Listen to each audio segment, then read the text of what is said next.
Hi, welcome back to the Thrive at Retail program. Now, this module is all about growth, and in particular what we're looking at is how important growth and evolution is for people, like one, their well-being, but also their motivation and tenacity and resilience. So I'm joined by Steve Bowen, who is Director of the NBN Plus program. And Steve, I mean, I'd like your perspectives on this, because in particular you're running a big program that has multiple inputs, multiple stakeholders, very important outcomes.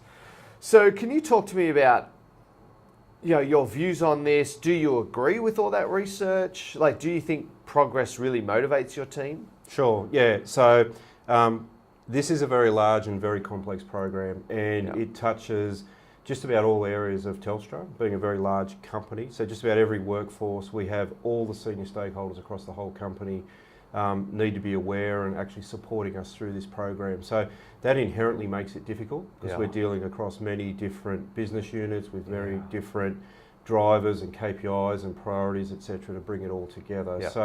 So in terms of the complexity of the program, you're right. It's absolutely large and it's very meaningful. So in terms of, and the other important point about this program is it's a long time scale to deliver. So we're talking up to sort of 3 years in fullness of the program. See, that is fascinating in itself, where the outcome is so far away. Yeah, absolutely. So what we have done though is we've broken it down into chunks and deliverable outcomes where we'll create value along the way. So we absolutely understood that we're not going to wait 3 years and then do a big launch at the end and then realise all the value that we're going to create. So we have a financial year view, which is a little bit artificial in terms of it's artificially created dates and timeframes to fit into financial years. And then we also have a quarterly cycle and right down to a monthly and almost a daily rhythm of what we have to do, where we need to be at, and what we will achieve. And then we try and aggregate that up into what we call minimum viable product elements, so that there are things that we can actually look at, release, and actually appreciate that we are making progress and delivering outcomes. Right, so is there a certain methodology of managing the project that you're following? Yeah, so we did start out, and the project was broken into many components. We spent the first 6 months doing what we called business design. Yeah. So we actually spent a really good, solid period of time with a cross-company group of people, really focusing on what do we want the future state to look like? How do we want the experiences to be for our employees and also for our customers? What are the economic outcomes that we have to get? And we sat fairly high level, but we really broke all the business processes and the service episodes down to really get an understanding of what are they today and how do they fundamentally have to shift tomorrow. And that became our first big deliverable piece of work that we've got to land. And then we said, okay, now how are we going to build and deploy this program? And that's when we chose what is coined as scaled agile in terms of delivery methodology. So we've moved away from a traditional waterfall type approach, and we've done that for many reasons: the size, the scale and the complexity of this, and the amount of iteration that we have to do. We will literally take 5 to 10 years to deliver this program if we don't do it in a scaled, agile way. Now that's created a hell of a lot of challenges for us and a whole new lot of complexity, new operating models, new experiences for people. But in terms of methodology, that's the one we're going with. And of course, no model's ever pure. It's a bit of a fit for purpose one. We do have waterfall elements in our program as well as pure agile elements, and then we have stuff that's in between. And we are learning and evolving as we go through that. Okay, so I mean, you've already given us one lesson, which is you've got this massive project, you've broken it down into parts, into deliverables, and you said even like focusing on daily execution. So how important is that? And also, I guess for people watching this who are not working on a big project, but just working in general, how important do you think breaking a project down into those tiny steps of even, here's what I need to do today is? I think it's critical. So we've spent a lot of time thinking about how do we align. We're talking 300 to 400 people working on this program, and that's a workforce that is shifting and is transient. People come and they go, they provide certain expertise, then they move back to their normal roles. Some other people stay the whole journey. So we've got a very mixed and blended workforce. So we spend a lot of time getting people really clear on the big aspiration, the big outcome that we're trying to deliver and what we need to do for the company.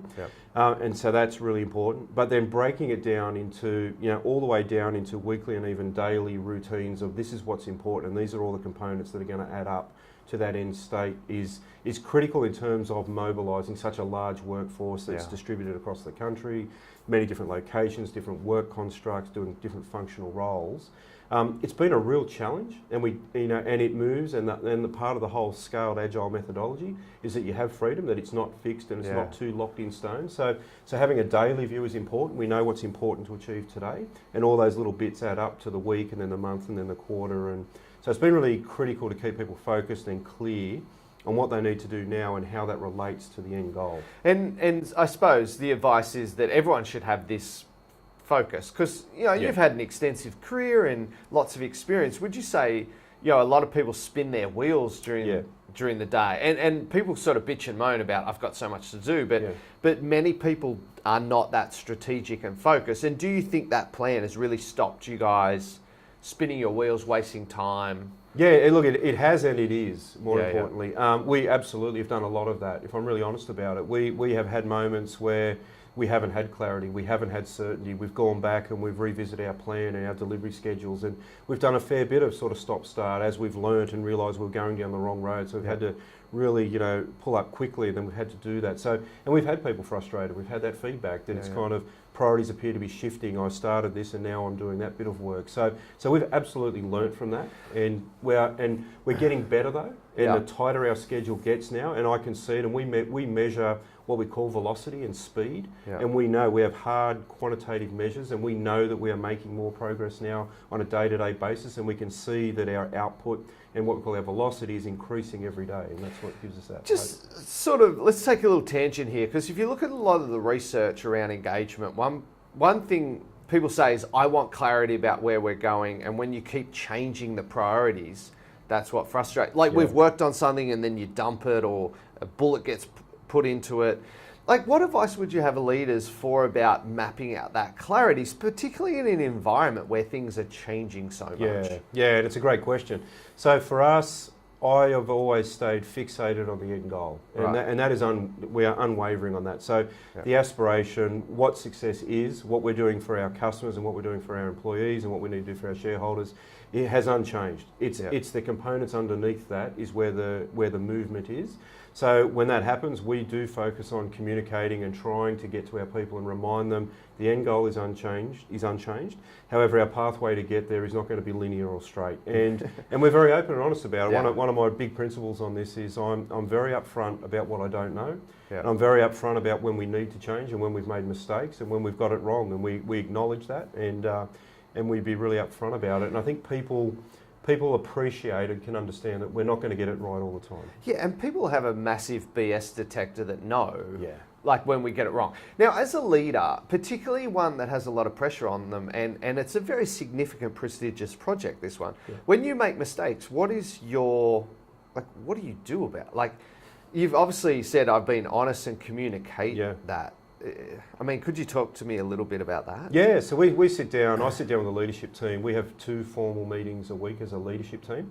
And that's a big team, if I'm really honest. I carry about 12 to 13 direct reports. And then we have because we're in program, it's not a BAU construct. And we deliberately went flat because we want decision making we want an organic model, not a hierarchical model. So we do have a fairly broad leadership team, and then on top of that we have our key partner, which is our IT organisation. They carry a similar size leadership team, so we get together every Friday as the full leadership team, and we talk about progress and where we're at and what our priorities are, and inevitably we spend a fair bit of time in that talking about how do we feel about it, and what are we learning about it, and acknowledging that. And to be honest, we have some fairly strong conversations, and people are unhappy and they will voice that, and it's a safe environment to do it. And the way that I always approach it is I never lie to this team, because as you say, everyone has a BS detector, and it's real. So I don't bother with that. So we really just take issues head on, and I've just found personally, by just acknowledging where we've needed to make a change and where we've got it wrong, is just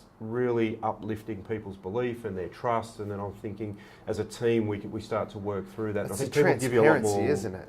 Yeah, it is about transparency, and certainly my experience on this program is people are a lot more accommodating if you're fairly giving and transparent to them. One of the things you said is in that meeting, people talk about how they feel about the project. So we've deliberately taken that issue on, and as part of the program setup, we actually said, what do we want the leadership model to be, and what is the culture, and what do we want to stand for as a group of leaders? And we've had 3 offsites now as a leadership team where we've sat down and we've had some external help facilitating us through this. And our most recent one, literally only about 6 weeks ago, we had a really confronting session, sitting in a room, literally in a circle where, in amongst the group and very directly giving each other feedback about how we felt about certain outcomes. And it wasn't anything directed at a personal level. It was about when this happened and when you reacted that way, I felt this, and this is the impact it had on me and my team and the outcome. Wow.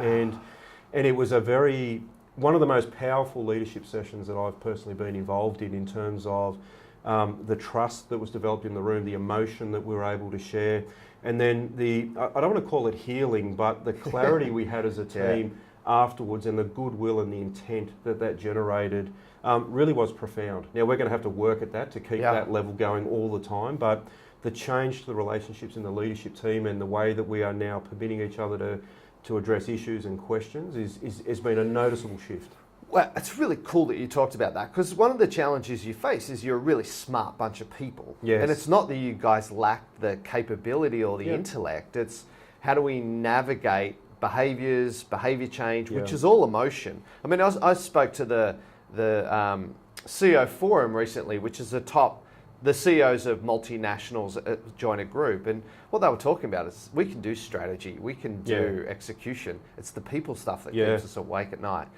Look, that's brilliant that you've got that transparency, that people are allowed to view their point of view rather than bottle it up. God, that must be so powerful for the program. Now, look, just to get us on track we're talking about progress here. Yeah. Now, obviously, when human beings feel like they're getting somewhere, that is critical. And as we pointed out before, you got this long lead on the results. How are you showing people that they are progressing and keeping them motivated? Yeah, so we're doing it in a number of ways. And again, if I'm really honest and transparent about it, I've learnt a lot through this program, sort of starting in August last year. And I've learned a lot about this topic as recently as the last sort of 4 weeks, where the way I describe it to my team is I've kind of had an awakening on this topic. We've been fixated on a really big at-scale delivery moment, which is sort of April 2017, so just under a year away now. Yeah. And that's really consumed so much of our dialogue and focus and our discussion, and we're trying to sort of motivate 300-400 people, and we're talking about one big milestone so far out. And the awakening I had was in one of these leadership moments where one of our stream leads actually called out and said, but Stephen, the thing we're working on is actually going to happen in October this year, and you're not talking about it, you're not acknowledging it. So, and I use the word deliberately, it was an awakening, because it was just a blind spot for me that I had just been so focused on one part of this program and not the whole program. And it really sparked me to think very seriously about this milestone management and how to share this with teams. So we structurally have a lot of things in place where we do weekly snapshot updates of the program. We use social media, our Yammer closed groups, etc., where we share information. We have a quarterly, what we call a town hall, where we invite the whole 400 people for a couple of hours, and we get various speakers from across the program, some of them leaders, some of the people within the work streams, and they give updates on where they're at and what they're doing and what the milestones are, etc. We communicate to our executive every 2 weeks, and we give updates. We do a written update to the board monthly, and we present to the board quarterly. But what I found through that awakening process, literally only 4 to 6 weeks ago, it changed the way that I approached our town hall. I didn't get fixated on what's going to happen in 12 months. We absolutely focused on, here's what we have done today to get people level set on that, and here's what's going to happen at the increments all the way up to there. And what I found is you just feel the energy change. I felt the energy change in myself when I started to acknowledge that there are things going to happen at various milestones and at signposts. And we've delivered a lot of stuff. And we've gone and written, our comms team have put together some communications on some of our technology deployments that we've done December last year, February this year, and then April this year. We've actually deployed some incredible new capabilities into the business. Now, We haven't deployed it in front of customers and staff at scale yet, but we've been able to technically prove that our design will work. Yeah. And when we talk about that as a team and when we share it as a team, you can just see the energy lift. Yeah, right. And it absolutely is the thing that is going to get us through this thing. So I've learned if I wait till next April to do a big bang release and then feel good about it, our energy is going to go down, our resilience will suffer. And so you really do see the injection when you just acknowledge it and you just talk about it for what it is, and you actually thank and recognise people for their contribution. And then always, though, positioning that in terms of, though, the end goal, what it does and what it means, and describing how important that relatively small piece may be in the bigger picture. And it's a noticeable change in the teams. Okay, two really important things you've said there is, one is celebrating milestones on multiple levels, like written, town hall, thank yous, social, yammer, but also constantly relating each milestone to the end outcome. Here's why that's important. Here's how that gets us closer. Oh God, this is genius. Like obviously you've got different forums, which is really important because it makes it systemic, like it systematizes it. But also, what about just like sort of conversations, or like, is there, not putting this very well, but an informal way of showing progress? Yeah, there is. So again, we have so I mentioned our sort of quarterly town halls, which is quite a big structured program, multiple sides, video links, etc., etc. Each week on a Friday, we have what we call a showcase, and we invite the whole team, and not everybody comes to every showcase. It's based on availability and interest, etc. And each week we drop a topic in where a different team will go through their progress, their milestones, and their outcomes. So, and they're a lot less formal than the big town hall presentation. So, there is slideware, and there is some quantitative information shared, and where we can, we'll show user experience design and wireframes and all that sort of stuff. But it's more of an informal way. We're able to say, here's just a quick snapshot of what we're doing in this component of the program, and here's what my team are doing and where we're at and the choices that we're now faced with. And we do that for a number of reasons. One is just awareness and to get people feeling connected to the bigger program and understanding where they fit in.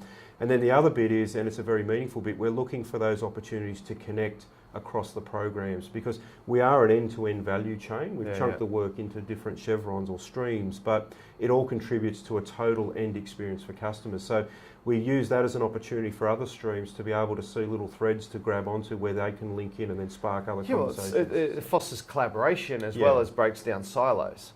Okay, so we've got to wrap it up, but gosh, I think I almost need to watch this interview to pull out all the things that are... But like, number one, obviously have clarity about where you're going, communicate that a lot. Number two is take a project and break it down into small steps, even as close to here's what we have to do today. The other key thing was celebrate the steps and the progress on multiple avenues. So whether one-on-one conversations, town halls, papers to board, yammer, and also whenever people achieve things, relate it to the outcome and the final goal that we're looking for. And then lastly, also about being human and authentic, talking about emotions, how I felt when you said that. So rather than this cold technical world, we're achieving technical excellence through the discussion of emotion and embracement of that. Yeah, we call it the being side of the arguments. We have doing and being, and that's our language. And we very much focus on the being because we know the impact that has on the doing as well. Not to say we're perfect. We're learning. We are learning. Transformative. Most people, like that whole emotion side is like, keep that away from me. Let's just focus on the technical side. Brilliant. Do you have anything else to add? I mean, my head's swimming with how many things you just shared with them, and I'm sure people watching this are getting tremendous value. And leaders are looking at, here's a gap I could fill. Anything else you want to throw in about this? No, only. So I guess my final comment would be, I think these are really important topics. It's how it's real for us at the moment. So to actually stop and reflect on it's actually really important. It really helps you crystallise some of your thinking.